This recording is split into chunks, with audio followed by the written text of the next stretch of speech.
दीजिए जब भी आपको ठीक लगे। गांव के बुजुर्गों की ये एक विनम्र अपील है आपसे। कार्यक्रम को आगे बढ़ाते हुए मैं पद्मश्री डॉक्टर कृष्णा जी पूनिया, लोकप्रिय विधायक सादुलपुर, आपसे गुजारिश करूं कि आज के इस अवसर पर अपना उद्बोधन मार्गदर्शन प्रदान करें। कृष्णा जी। धन्यवाद देदान जी। नरवासी गांव के आज इस प्रांगण में मंचासीन जिसका आज हम अभिनंदन समारोह रखा है, आप सबके चहेते विक्रम मेहरा जी और कार्यक्रम की अध्यक्षता कर रहे सतीश जी, सम्मानीय संजीव जी, सम्मानीय सज्जन जी चांदगोठी और समस्त मेरे बहुत ही सम्मानीय आदरणीय मंचासीन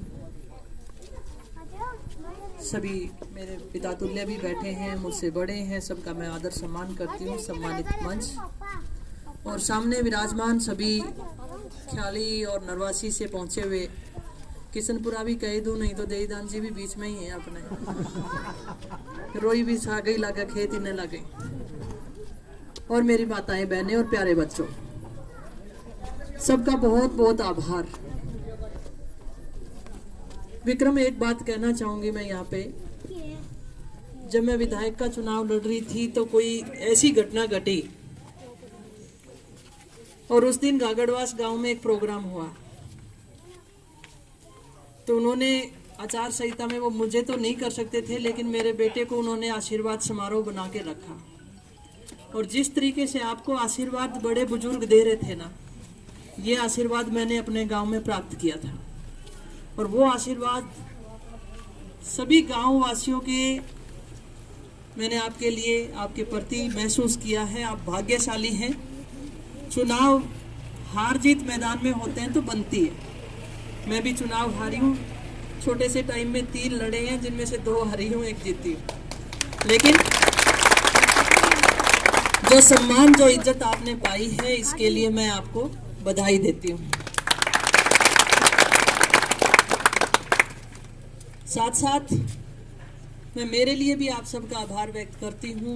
मैं मंच पे बोलना चाहूँगी, विशेषकर महिलाओं का, जिस तरीके से काम का समय भी हो गया और किसी कारणवश मैं लेट रही, वो बात तो मैं बाद में बताऊँगी, लेकिन फिर भी आप सब ने मेरा इंतज़ार किया है, तो ये मेरे लिए भी उतना ही स्नेह की बात है।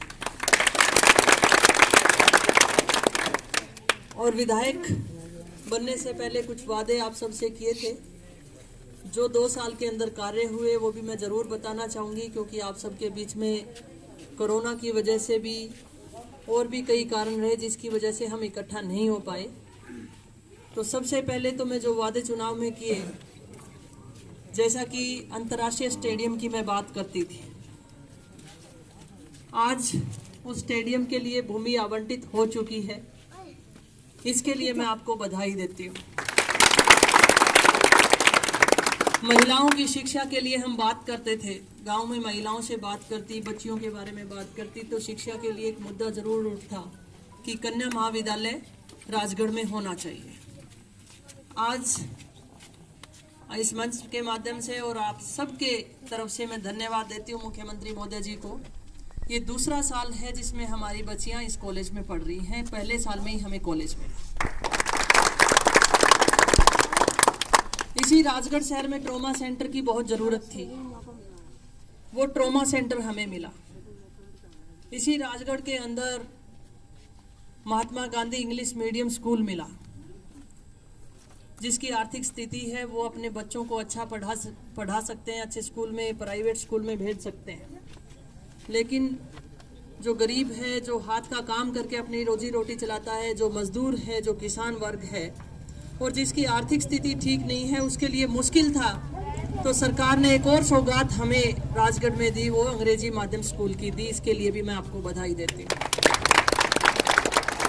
इसी तरीके से कितने स्कूल हमने कर्मोन्नत किए, कितनी पीएचसी, सीएचसी, पशु चिकित्सालय, स्कूल कर्मोन्नत कराने का इतने कार्य हमने इस क्षेत्र को दिए।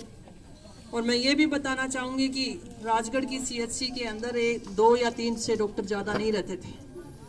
आज कम से कम वहाँ पर 10 डॉक्टर हैं और स्पेशलिस्ट भी वहाँ पर बैठे हैं, चाहे बच्चों का है, हड्डियों का है, महिला रोग विशेषज्ञ है। तो इस तरीके से मेडिसिन का है, डॉक्टर वहाँ पर हमारे इतने डॉक्टर वहाँ पर कार्य कर रहे हैं। तो ये है राजगढ़ के विकास की शुरुआत।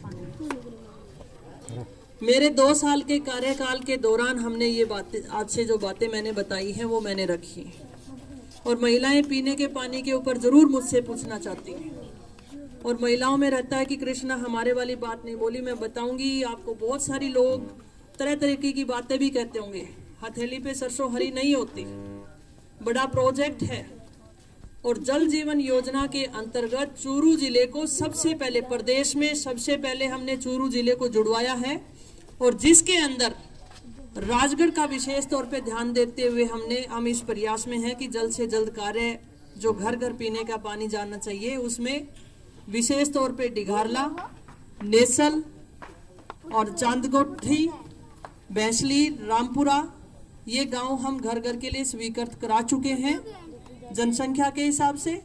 और दूसरा, जल जीवन योजना के अंतर्गत जिन जिन गांवों में क्लस्टर बने हुए हैं उनके नजदीक वाले गांवों के लिए जल्दी से जल्दी डीपीआर बन चुकी है, विभाग के पास जा चुकी है, जिसके ऊपर कार्य जारी है।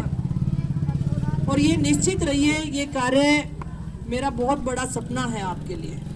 समय लग रहा है और क्योंकि बड़ा प्रोजेक्ट है इसलिए, और इस पे कार्य चल रहा है, आप भरोसा रखिए। लेकिन बहुत सारे लोगों को तकलीफ है, जैसा कि संजीव जी बता रहे थे कि गांववासी भाई या 36 बिरादरी के लोग मिलकर क्यों बैठने लगे। एक तरफ विक्रम मेहरा का स्वागत आप लोग कर रहे हो और जिस रामपुरा गांव से मैं आ रही हूं, जिनको सरपंच चुना गया, किसी भी परिवार में कोई भी कैजुअलिटी होती है तो तकलीफ होती है। प्रशासनिक कमियां रही हैं, किसी कर्मचारी की कमी रही है तो उसे सजा मिलेगी। उन गांव वासियों का जो मांगे थी, उन मांगों को हमने माना। सभी डॉक्टर्स को, स्टाफ को वहां से हटाया गया, एपीओ कर दिया गया और उनके ऊपर एफआईआर हुई। टीम गठित करके पोस्टमार्टम होना चाहिए, वो हुआ। 108 एम्बुलेंस की मांग हुई, वो हुआ। उन्होंने कहा कि मुख्यमंत्री राहत कोष से हमें 10 लाख रुपए चाहिए। तो मैं ये बताना चाहूंगी कि ऐसा कोई प्रावधान नहीं। अगर जहां है तो मैं इस मंच के माध्यम से कहती हूँ, प्रावधान है तो उसे लाभ मिलेगा। पर कुछ दिन पहले भी ये नेता इकट्ठे हुए थे, आपने देखा होगा राजगढ़ के अंदर। वो, मैं कहूं कि अपना दिन अच्छा था। आप लोगों ने बड़े फोन किए कि ये सारे इकट्ठे हैं, आपके विरुद्ध आए हैं, हम आना चाहते हैं। तो मेरी कोशिश रही कि और कोई घटना ना बड़ी बने, तो आप लोगों को मैंने वहां तक नहीं पहुंचने दिया। और आज इस घटना में उस पीड़ित परिवार से मिलने के लिए जब मैं रामपुरा में पहुंची हूं, ताकि उनकी बातों को मैं सुनूं वो क्या चाहते हैं। और हालांकि अपने कुछ साथी थे जिन्होंने ये भी कहा कि हम सहयोग करके इनकी मदद कर देते हैं, यहां तक बात हमारी थी। लेकिन पहले से ही प्रायोजित किया गया प्रोग्राम, वहां पर पत्थर इकट्ठे किए गए और जो लोग दूसरे की मौत के ऊपर राजनीति करते हैं, वहां पे धरना